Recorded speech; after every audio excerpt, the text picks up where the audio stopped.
Hello बच्चों, आज हम एक नया चैप्टर शुरू करने जा रहे हैं।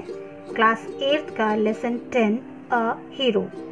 इस चैप्टर में आप एक ऐसे बच्चे के बारे में पढ़ेंगे जो कि बहुत डरपोक है, जिसे बाहर जाने में बहुत डर लगता है, अकेले सोने में डर लगता है। 10 साल की उम्र में भी वह अपनी दादी के साथ सोता है। तो उसके फादर ये सब पसंद नहीं करते हैं। वे चाहते हैं कि उनका बच्चा एक निडर बालक बने और अपने कार्यों को स्वयं कर सके। इसके लिए वो कौन सी ट्रिक अपनाते हैं, क्या करते हैं, ये हम इस चैप्टर में पढ़ेंगे। चलिए आइए शुरू करते हैं इस चैप्टर को, और ध्यान दीजिएगा हर एक वर्डिंग पर। चलिए, Swami is a 9-year-old boy who lives in Malgudi village with his parents and grandmother. One day his father was reading a newspaper. तो स्वामी एक 9 साल का बच्चा है जो कि मालगुडी नाम के विलेज में अपने माता पिता और दादी के साथ रहता है। एक दिन उसके पापा, उसके फादर एक अखबार पढ़ रहे थे। फादर बोलते हैं उसके father, Swami, listen to this, a news of the bravery of a village lad who, while returning home by the jungle path, came face to face with a tiger till some people came that way and killed the tiger. उसके father कहते हैं कि स्वामी सुनो, इसको सुनो, listen to this, इसको सुनो कि एक गांव के बच्चे की बहादुरी की खबर को सुनो। लैड माने होता है बालक, बच्चा, लड़का। While returning home by the jungle path, जो कि जंगल के रास्ते से घर की तरफ वापस आ रहा था, came face to face with a tiger. उसका आमना सामना एक टाइगर से हुआ और वो उससे लड़ा भिड़ा। Till some people came, जब तक कुछ लोग वहाँ आए और उनके साथ मिलकर उसने उस टाइगर को रास्ते में मारा। After reading it through, father looked at Swami and asked, ये ऐसा पढ़ने के बाद फादर ने स्वामी की तरफ looked मतलब देखा, and पूछा, what do you say to that, कि इसके बारे में तुम क्या कहते हो। स्वामी, I think he must have been a very strong and grown up person, not at all a boy. How could a boy fight a tiger? तो स्वामी कहता है कि मुझे ऐसा लगता है कि वो ज़रूर एक ताकतवर और बड़ा आदमी रहा होगा, एक बच्चा नहीं होगा। How could a boy fight a tiger, कि एक बच्चा टाइगर से कैसे लड़ सकता है। इस पर फादर बोलते हैं, a man may have the strength of an elephant and yet be a coward, whereas another man who may have the strength of a straw but has courage can do anything. तो इस पर father कहते हैं कि a man may have the strength of an elephant and yet be a coward, whereas another man who may have the strength of a straw but has courage can do anything. उसके father कहते हैं कि एक आदमी के पास हाथी जितनी ताकत, स्ट्रेंथ मतलब ताकत हो सकती है, लेकिन वो फिर भी कावर्ड हो सकता है, मतलब कायर हो सकता है, जबकि एक व्यक्ति के पास, जिसके पास तिनके के समान स्ट्रेंथ है लेकिन उसके पास साहस बहुत है, तो वो कुछ भी कर सकता है। ठीक है। Swami, suppose I have all the courage, what can I do if a tiger attacks me.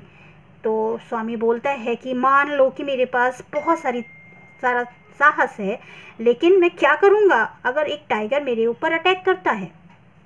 Father, let alone strength can you prove you have courage, कि केवल ताकत होने से तुम प्रूव कर सकते हो कि तुम्हारे पास साहस है। Let me see if you can sleep alone tonight in my office, कि मुझे देखने दो कि अगर तुम आज रात मेरे ऑफिस में अकेले सो सकते हो।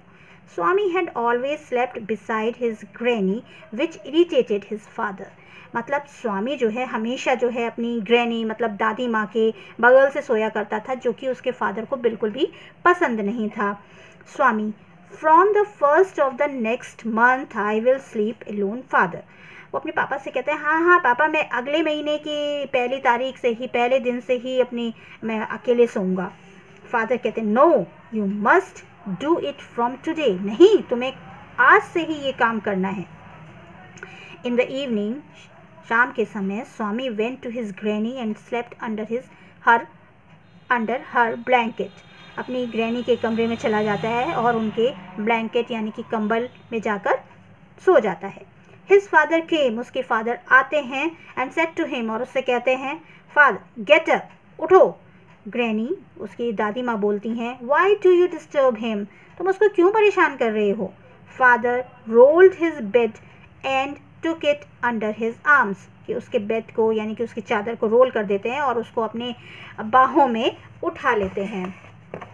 ओके, फिर फादर, कम विद मी, मेरे साथ आओ।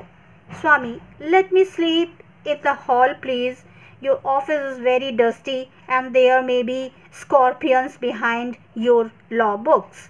तो वो स्वामी बहाने बनाता है कि आज रात उसको छुट्टी मिल जाए, वहाँ ना सोना पड़े। तो वो अपने पापा से कहता है कि पापा मुझे हॉल में ही आज सोने दीजिए, क्योंकि आपके ऑफिस में बहुत ही गंदगी है और वहाँ पे स्कॉर्पियंस हैं, बिच्छू हैं, जो कि आपकी कानूनी किताबों के पीछे छुपे हो सकते हैं, जो मुझे हर्ट करेंगे।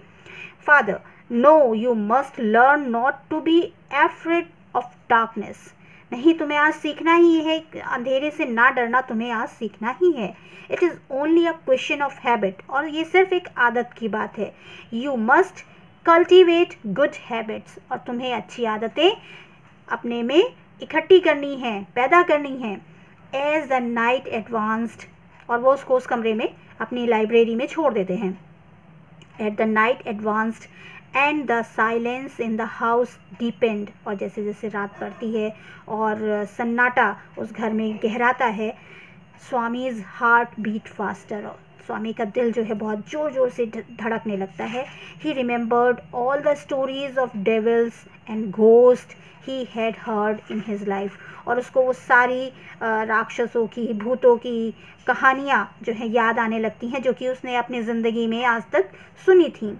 He shut his eyes tight and covered himself with his blanket under the bench.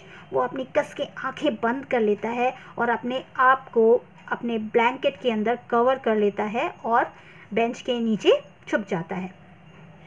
He put his hand out to feel Granny's presence at his side. और उसको ऐसा लगता है कि जैसे ग्रैनी उसके बगल से उनका हाथ है, as it was his habit, जैसे कि उसकी आदत थी। But he only touched the wooden leg of the bench. तो वो क्या टच कर रहा होता है, वो बेंच का वुडन लेग, पैर उसका टच कर रहा होता है। He sweated with fright, और डर से वो जो है पसीना पसीना हो जाता है। Swami moved to the edge of the bench, और उसके बेंच के किनारे पर वो खिसकता है। He stared into the darkness, और अंधेरे में देखने की कोशिश करता है। Something was moving down, वहाँ पे उसको कुछ घूमता हुआ दिखाई देता है। As it came nearer, near मतलब होता है पास, और वो धीरे धीरे उसके पास आता है। Thinking it is a ghost, वो सोचता है कि भूत है। He crawled out from under the bench, और वो क्रॉल करके मतलब घुटनों के बल चल के बेंच के बाहर आता है। एंड हग्ड, और पकड़ लेता है जोर से, it with all his might, जितना जोर से वो पकड़ सकता था। ही used his teeth on it, और लाइक अ वेपन, और एक औजार की तरह वह अपने दांतों का इस्तेमाल करता है। The creature yield out in pen, yield मतलब होता है जैसे मुंह दबाकर चिल्लाते हैं, उस तरह से दर्द से चिल्लाना। और जो वो क्रीचर था, जो वो जानवर था या व्यक्ति था, उसको पता नहीं था, तो उसे क्रीचर बोलेंगे। वो क्रीचर बहुत जोर से दर्द से चिल्लाता है। इन अ मोमेंट हिज फादर, और उसी क्षण उसके फादर, द कुक उनका रसोइया, एंड अ सर्वेंट और उनका नौकर, केम इन कैरिंग अ लाइट, एक लाइट लेके उसके कमरे में आते हैं। All the three fell on the burglar who ले amidst the furniture with a bleeding ankle, और वे उस चोर को पकड़ लेते हैं जो कि फर्नीचर के बीच में गिर गया था और उसके एंकल से ब्लीडिंग हो रही थी, खून निकल रहा था। फादर कॉल्ड द पुलिस, और फादर पुलिस को बुलाते हैं। The police was grateful to Swami as he had caught the notorious thief, और पुलिस स्वामी की बहुत ग्रेटफुल होती है, आभारी होती है कि उसने इतने दुष्ट नोटोरियस चोर को पकड़ा। The next day in the school, अगले दिन स्कूल में Swami's classmates congratulate him and looked at him with respect. उसको सारे कॉन्ग्रेचुलेट करते हैं और उसको बहुत ही रिस्पेक्ट से देखते हैं। किसको? स्वामी को। द हेडमास्टर सेड, और उनके हेडमास्टर कहते हैं that Swami was a true scout.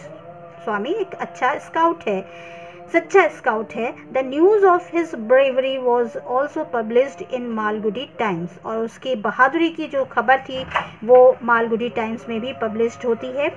This story has been adapted from Malgudi Days by R.K. Narayan, और ये R.K. नारायण की लिखी हुई स्टोरी है जो कि मालगुडी डेज से ली गई है। आई होप कि आपको ये चैप्टर अच्छे से समझ में आ गया होगा, और अगर कोई भी दिक्कत होती है तो आप मुझे कमेंट बॉक्स में कमेंट करके बता सकते हो, पूछ सकते हो।